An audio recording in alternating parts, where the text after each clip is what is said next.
nOps now has a meta tagging construct called default tags. Access default tags by clicking Settings in the top right and Default Tagging in the left-hand nav bar. Default tags are a great way to catch resources that don't support tagging on creation. Create a new tag by clicking Create New Default Tag. From here, you can select which accounts, regions, and AWS services you would like to apply a tag or tags to. Tag names are populated from AWS, however, meta tags reside within the nOps platform. After choosing a tag, you can assign an already existing value or create a new one.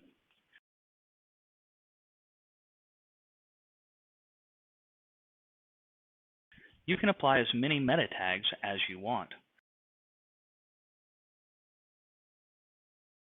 Click Save to assign a default tag to a group of resources. Meta tags can also be removed by clicking the delete icon next to the meta tag name.